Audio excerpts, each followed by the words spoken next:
Le monde de l'IA est littéralement en train de changer. Dans cette vidéo rapide, on va voir ce qui s'est passé à la conférence GTC 2026 de Nvidia.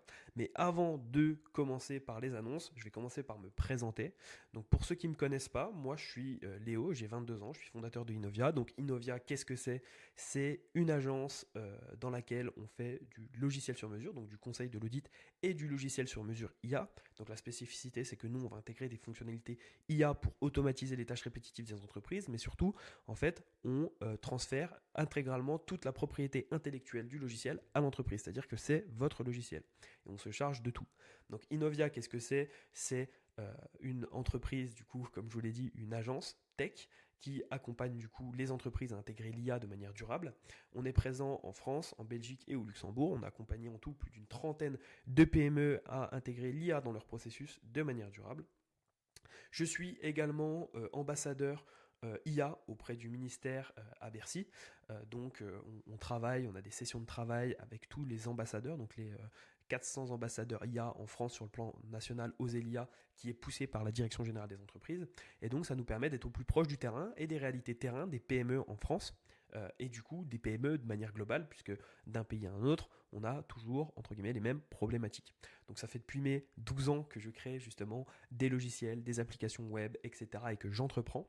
Et donc ça fait un vrai moment. Et notamment, on a eu, et ça j'en suis très fier, on a eu notamment la chance et l'occasion de travailler avec Georgia Tech pour un travail d'étude sur l'IA appliquée au business international. Donc sans plus attendre, une fois que ma présentation est faite, je vais vous présenter ce qui s'est passé du coup durant cette GTC 2026, donc cette conférence.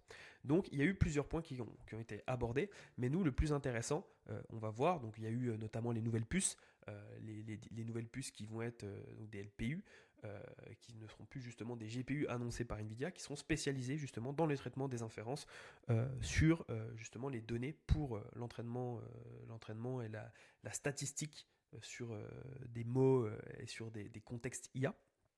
Donc on a eu 5 grosses annonces, enfin il y a eu 5 annonces clés. La puce ne fait pas partie, je préfère en parler en oral, mais du coup la puce fait partie des 5 annonces. Il y a l'IA agentique qui devient le standard.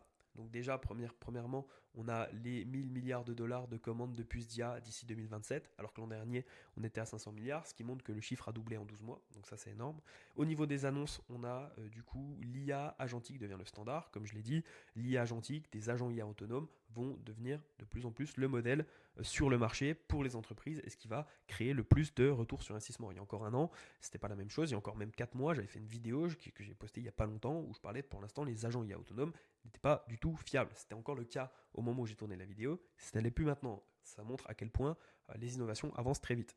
Nemoclo, donc l'OS des agents IA, pour permettre en fait de rajouter des couches enterprise de sécurité à ces agents qui ont directement en fait accès à nos machines, puisque maintenant l'agent IA autonome agit sur nos machines et plus simplement sur nos outils.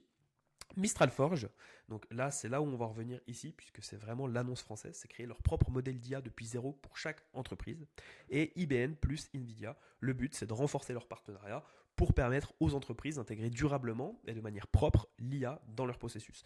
Et donc eux, ils visent vraiment à intégrer l'IA dans les entreprises pour des entreprises qui ont réellement l'envie de l'intégrer pas comme un gadget, mais réellement comme un levier de scalabilité et de performance dans leur entreprise. Et donc, on va parler de Mistral Forge. Mistral Forge, donc Mistral, pour ceux qui ne connaissent pas, c'est une entreprise d'IA française, donc Cocorico, qui est propulsée beaucoup par la France, notamment par la French Tech, etc. On a eu tout un tas de campagnes sur cette entreprise-là. C'est une des meilleures entreprises au monde sur l'IA, notamment sur l'OCR. L'OCR, pour ceux qui ne savent pas, c'est la computer vision. C'est ce qui permet à un ordinateur de traiter de l'écriture manuscrite ou autre. Donc, c'est poussé beaucoup par l'Europe et la France. Et Mistral ont fait une annonce énorme à cette GTC 2026 Nvidia, devant le PDG Jensen Huang de Nvidia, le Mistral Forge. Mistral Forge, qu'est-ce que c'est? Mistral Forge, c'est très simple. Ça va être directement des modèles IA qui vont être entraînés sur vos données, propres à votre entreprise. Imaginez-vous, votre entreprise, actuellement, vous avez un modèle d'IA qui appartient à votre entreprise. C'est plus on utilise ChatGPT, Gemini ou autre, ça appartient à votre entreprise. C'est aligné sur le domaine de l'entreprise, c'est un entraînement de bout en bout, donc tout le long du cycle, de la préformation à la génération des données synthétiques et à la post-formation avec aussi, justement, on le verra après, l'apprentissage par renforcement. Une évaluation adaptée à la production. donc avec des vrais KPI du secteur ciblés pour avoir un modèle qui répond conformément aux normes du secteur, mais surtout qui a une analyse analytique propre au secteur. Une flexibilité de l'infrastructure, ça permet de déployer l'environnement qui correspond le mieux aux besoins des entreprises, et surtout une sécurité et une gouvernance totale quasiment des données. Et ça, c'est énorme. Déjà qu'on est sur une IA européenne, française, qui a des clous RGPD énormes, là, on va vraiment passer à un autre stade. Donc, comme je l'ai dit, le but, c'est de récupérer les datas d'entreprise, de préparer ces données, d'entraîner le modèle, de justement fine-tuner le modèle, donc de l'optimiser, de faire un apprentissage par renforcement sur les données qui ont été préparées et qui ont été entraînées, d'évaluer la qualité et de derrière avoir un modèle custom d'entreprise pour ces entreprises-là. Actuellement, la problématique, elle est simple, c'est que il y a seulement ces partenaires là actuellement qui ont été annoncés. Donc ça fait 3-4 jours là que ça a été annoncé. ASML qui a eux-mêmes investi justement dans Mistral et qui eux créent les machines qui permettent en fait, de produire les puces. Donc notamment pour les cartes graphiques, etc. C'est la seule entreprise au monde capable, enfin qui a cette technologie-là, capable de le faire.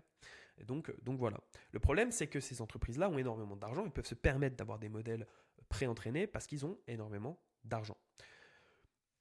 Là où une PME ne pourrait pas forcément l'avoir. Le problème, c'est que l'histoire se répète pour les PME. Si vous êtes dirigeant d'une entreprise aujourd'hui, vous avez besoin de savoir ça. L'histoire se répète, est-ce que vous serez du bon côté? Dans les années 90, il vous fallait 200 000 euros, 6 mois, une équipe de développeurs pour mettre en place un site web. Lorsque Shopify est arrivé, il a fallu 2 heures, 30 euros par mois et 0 développeur. Pourtant, est-ce que toutes les entreprises ont réussi leur transformation digitale et à vendre justement sur leur site web? Non. Parce que le problème, ce n'était pas le coût de l'outil ni la complexité, entre guillemets, c'était de savoir quoi mettre dedans, comment le mettre en avant, comment structurer son offre, comment former ses équipes et comment penser digital. Celles qui avaient fait ce travail, elles ont forcément explosé, et celles qui ne l'ont pas fait ont eu cette problématique de réfléchir au moment où l'arme était en place entre les mains déjà des concurrents. 2026-2027, le modèle IA personnalisé, c'est la même chose. C'est la même analogie que les sites web dans les années 90. Aujourd'hui, entraîner son propre modèle d'IA, ça coûte 500 000 euros, une équipe de data scientists, des mois de travail. Seuls ASML, Ericsson, l'Agence spatiale européenne peuvent se permettre ce genre d'investissement. Mais avec les nouvelles puces, comme on l'a vu, Vera Rubin Ultra qui a été annoncé par Nvidia, dont on a parlé rapidement, qui vise à en gros réduire les coûts, entre guillemets, eh ben, plus Mistral Forge, les coûts s'effondreront. L'outil deviendra accessible d'année en année, comme ça a été le cas avec l'IA. L'outil deviendra accessible au grand nombre d'années en année, et l'histoire va se répéter.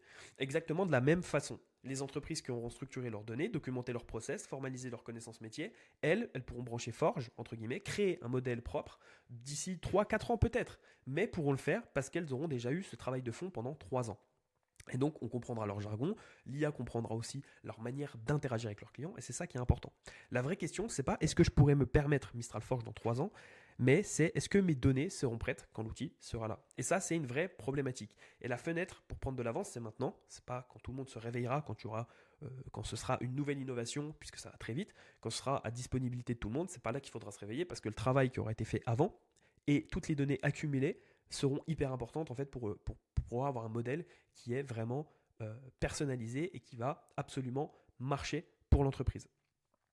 Actuellement, il y a 4 niveaux de l'IA en entreprise. Et donc, pourquoi vos données sont l'actif le plus sous-exploité et ce qui va changer dans 3 ans? Vous le savez, la big data, la donnée, c'est le new gold. C'est ce qui va vous permettre de générer énormément de valeur ajoutée parce que la donnée, dans ce monde digital, c'est 3/4 de la richesse d'une entreprise. Actuellement, on a le premier level. Le level, je dirais, sur lequel 90% des personnes travaillent, c'est les LLM classiques de base. GPT, Claude, Gemini. Donc, on est sur des LLM qui sont entraînés sur des données qui sont dites classiques, puisqu'elles sont entraînées sur toutes les données du web, toutes les données dites accessibles, connues par l'humain, entre guillemets. Le level 2, c'est contextualiser. Donc, comme vous l'avez vu, quand on fait un prompt, on parlait beaucoup de prompt engineering. Maintenant, les fenêtres de contexte sont tellement énormes dans les LLM qu'on n'a plus forcément besoin d'avoir des prompts très élaborés comme c'était le cas il y a 3-4 ans. Le prompt engineering, on n'en parle quasiment plus, mais c'est la manière de contextualiser. Et là, le RAG permet de contextualiser une demande en lui injectant vos fichiers. Donc là, pour le coup, on a un modèle qui est toujours de base, mais on lui contextualise en intégrant une base de données qui va aller interroger avec vos propres fichiers. Le level 3, spécialisé, c'est le fine-tuning. Là, on va ajuster le modèle sur vos données directement. C'est-à-dire que le modèle est déjà ajuster sur vos données de base. Et c'est déjà plus avancé qu'un simple RAG et c'est déjà plus spécialisé. Mais le level 4, le level propriétaire, ce que va permettre de faire Mistral Forge, c'est littéralement un modèle personnalisé 100% sur vos données, sur vos jargons, sur votre manière de parler, sur potentiellement tout ce qui touche à votre entreprise, que ce soit ce qui soit dit implicitement ou explicitement, et ça c'est hyper important. Mais pour ça, comme vous l'imaginez, il vous faut des données. Et l'IA agentique autonome est uniquement intéressante lorsqu'on a du contexte. Et comme on l'a dit, le contexte, c'est la data. Les fenêtres de contexte, on va le voir, là Claude parle il y a plus d'1 million de fenêtres de contexte en token. Le contexte va être quelque chose qui va grandir d'année en année. Et en fait, l'IA agentique autonome sera de plus en plus forte si elle a des bonnes données en cohérence. Et actuellement, c'est ce qui manque aux entreprises. J'ai audité, comme je vous l'ai dit, et j'ai accompagné plus d'une trentaine de PME dans 3 pays différents. Les choses que je vois actuellement, c'est qu'elles ne sont pas prêtes à passer à l'IA. Pourquoi ? Parce qu'elles n'ont pas de centraliser leurs données. Et c'est une vraie problématique actuellement. La centralisation de la donnée, c'est ça qui va faire la différence. Et actuellement, c'est vraiment ce qui pêche dans les entreprises. Je vois des processus éclatés, par exemple. Donc quand je dis éclaté, c'est pas nul, mais éclaté, c'est-à-dire des données éparpillées partout dans un environnement qui est loin d'être homogène. Et en fait, par exemple, dans la gestion des stocks, on va avoir des informations éparpillées partout. Le problème, c'est qu'il faut pouvoir centraliser ces données. Notamment, je parle de gestion des stocks, mais la gestion des stocks, elle est très corrélée à la vente, à l'approvisionnement et à la vente. Et en fait, si on n'a pas centralisé ces trois et regroupé ces trois, recoupé ces trois sources de données, on va avoir un modèle qui va totalement être compliqué. Et donc, comme je vous l'ai dit, moi, c'est ce que je propose avec Innovia, c'est un appel offert, premièrement. Donc, je vous le dis, ce diagnostic, c'est pas du tout un appel de vente déguisé. Vous repartez avec de la valeur, même si on travaille jamais ensemble. Parce que, comme je vous l'ai dit tout à l'heure, je suis ambassadeur IA auprès du plan national aux l'IA. Le but, c'est aussi, en tant que je mets ma casquette ambassadeur, c'est de démocratiser l'IA. Donc même si je peux donner de la valeur et faire avancer les entreprises parce que c'est une urgence sur le marché, ce sera avec plaisir. Mais plus principalement, ce que vous obtenez en 30 minutes, c'est une cartographie instantanée de vos plus 3 gouffres de temps. Donc ça va être une interview où on va parler, on va échanger et je vais essayer d'identifier vraiment vos trois irritants métiers parce que l'IA, c'est avant tout de l'irritant métier. On va voir ce qui vous prend le plus d'énergie chaque semaine et en chiffres concrets ce que ça vous coûte. Le verdict sur votre maturité IA, est-ce que vous avez des données, est-ce que vous avez des outils intégrables qui vous permettent d'intégrer l'IA de manière durable dans votre organisation. Les 3 opportunités d'automatisation que j'aurai classées par ROI selon ce qu'on aura parlé, bien sûr. Après, il faut aller approfondir dans l'entreprise. En une demi-heure, 1 heure, on ne peut pas venir à 100% sur les faiblesses de l'entreprise et les faiblesses, entre guillemets, organisationnelles sur l'aspect digital et maturité IA. La réponse à votre question IA la plus urgente, vous pourrez me poser n'importe quelle question. Si vous avez des incompréhensions sur tel ou tel concept, je suis là pour répondre et celle que vous n'osez pas poser potentiellement à votre équipe ou alors à votre prestataire tech ou informatique. Et un plan d'action clair pour les 30 prochains jours. Donc là, on va parler de tout ce qui est shadow user, des utilisateurs qui utilisent l'IA dans un cadre non formel en entreprise. Donc ça, c'est un gros problème. On en parle très peu, mais c'est un gros problème. Et tout un tas d'autres cas qui peuvent faire que l'IA va être contre-productive et peuvent d'ailleurs couler votre business si ce n'est pas cadré de la bonne manière. D'ailleurs, j'ai fait une deuxième vidéo que je vais vous mettre en haut à droite qui vous montre comment l'IA peut couler votre business si jamais vous l'utilisez de la mauvaise des manières. Donc ça, c'est une vidéo plus complète qui dure une demi-heure. Vous pourrez aller la voir directement, il y a full valeur dedans. Et enfin, une maquette fonctionnelle de votre outil IA sur mesure sous 24 heures. Donc ça, c'est quoi ? C'est si jamais vous êtes déjà avancé dans une problématique, que vous avez déjà une conscience, vous avez déjà identifié un besoin précis dans votre orga, on conçoit ensemble les contours de la solution, et en fait, vraiment, pendant l'appel, on va vraiment tout contourer, et vous recevrez une première version visuelle le lendemain. Donc pas une présentation PowerPoint, vraiment une maquette présentée personnellement, sur laquelle vous allez voir comment va pouvoir s'organiser votre travail et comment va pouvoir être automatisée la tâche précise. Donc voilà, en tout cas, j'espère que cette vidéo vous aura plu, j'espère que vous comprenez l'urgence actuelle de pouvoir avoir dans son entreprise quelqu'un qui vous conseille. Comme je vous l'ai dit, c'est ce que je propose avec Innovia, c'est une toute nouvelle offre, entre guillemets, Board IA, où j'accompagne les dirigeants vraiment sur l'année à savoir anticiper les mouvements de l'IA 3 ans, 4 ans, 5 ans à l'avance par rapport à des tendances qui s'annoncent aujourd'hui sur le marché. Mais surtout, comment permettre aux équipes d'intégrer l'IA, comment le faire de manière structurée, structurellement parlant correctement, etc., etc. Donc en tout cas, j'espère que cette vidéo vous aura plu. C'était vraiment axé retour sur investissement à mort. Mais en tout cas, voilà, je vous mets aussi en lien au-dessus cette vidéo dont je vous parlais, comment l'IA peut couler votre business si vous l'utilisez de la mauvaise des manières. Et on se retrouve très rapidement en call si vous êtes intéressé d'en savoir plus sur comment l'IA peut littéralement aller chercher des leviers de scalabilité et des leviers de ROI hyper importants dans votre entreprise. Je vous souhaite une belle journée, une agréable fin de journée, une agréable fin de soirée, peu importe à quelle heure vous regardez cette vidéo. Et on se dit à très vite. Salut, à la prochaine.